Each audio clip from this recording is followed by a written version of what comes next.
అందరికి నమస్తే. ఇంట్లోనే హెల్దీగా రొయ్యల ములక్కాడ మసాలా కర్రీ ఈ వీడియోలో ఎలా చేయాలి ఏంటో స్టెప్ బై స్టెప్గా మీకు చూపిస్తాను. ఈ రెసిపీ కొత్తగా పెళ్ళైన వారికైనా బ్యాచిలర్స్కైనా సులభంగా చేయగలిగే రెసిపీ ఇది. ఈ వీడియో చివరి వరకు చూసి మీరు కూడా ఈ వంటకాన్ని తక్కువ సమయంలో సులభంగా చేసుకోవచ్చు. మీకు ఈ రెసిపీ నచ్చినట్లయితే తప్పకుండా లైక్ చేయండి. ఇప్పుడు కుక్కర్లోని 2 టేబుల్ స్పూన్ల దాకా ఆయిల్ వేసుకోండి. ఆయిల్ కొంచెం హీట్ ఎక్కిన తర్వాత నేను ఇక్కడ 2 టేబుల్ స్పూన్ ఆయిల్ వేసుకుంటున్నాను. ఇప్పుడు చిన్న చిన్న ముక్కల కింద కట్ చేసుకున్న ఆనియన్స్ వేసుకోండి. అలాగే స్పైసీ తగ్గట్టు 4-5 పచ్చిమిరపకాయలు వేసుకోండి. ఇలా ఉల్లిపాయలు వేసిన తర్వాత లో ఫ్లేమ్లోనే వేగించండి.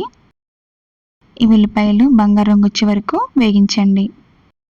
ఇప్పుడు ఉల్లిపాయలు బాగా మగ్గిన తర్వాత ఇప్పుడు రొయ్యలు బాగా క్లీన్ చేసిన తర్వాత రొయ్యలకి నరం అనేది తీసేయండి. ఇలా తీసేసిన తర్వాత ఇప్పుడు కుక్కర్లో వేసి బాగా మగ్గనివ్వండి. రొయ్యలు కొంచెం మగ్గిన తర్వాత 1/2 టీ స్పూన్ పసుపు వేయండి. ఇలా వేసిన తర్వాత ఒకసారి ఇలా కలపండి. ఇలా రొయ్యలు బాగా మగ్గిన తర్వాత మనం వేసిన ఆయిల్ ఈ విధంగా పైకి అనేది రావాలి. అప్పుడే మన కర్రీ పర్ఫెక్ట్గా వస్తుంది. ఇప్పుడు 1 టీ స్పూన్ అల్లం పేస్ట్ వేయండి. అల్లం పేస్ట్ పచ్చివాసన పోయే వరకు ఫ్రై చేయండి. కింద అడుగంటకుండా కలుపుతూ ఉండండి. ఈ అల్లం పేస్ట్ పచ్చివాసన పోయిన తర్వాత మనం కట్ చేసుకున్న ములక్కాడ వేసుకోండి.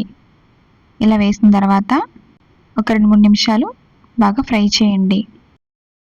ఈ ములక్కాడ కొంచెం పచ్చివాసన పోయే వరకు ఫ్రై చేయండి. ఇలా అడగంటకుండా కలుపుతూ ఉండండి. మీకు వీడియో నచ్చితే కనుక తప్పకుండా లైక్ చేయండి. చాలామంది ఆయిల్ పైకి రాకుండా వాటర్ వేసేస్తారు. అలా వేసేస్తే కర్రీ అనేది అంత బాగోదండి. ఇలా కొంచెం వేగిన తర్వాత రుచికి సరిపడా ఉప్పు, అలాగే 2 టీ స్పూన్ కారం, అలాగే 1 టీ స్పూన్ జీలకర్ర ధనియాల పౌడర్ వేసుకోండి. అలాగే గరం మసాలా పౌడర్ వేయండి. ఇలా మొత్తం కలిపిన తర్వాత ఇప్పుడు వాటర్ అనేది వేసుకోండి. ఇలా వాటర్ వేసిన తర్వాత బాగా కలపండి. నేనైతే ములక్కాడ ములిగే వరకు వాటర్ వేసుకున్నాను.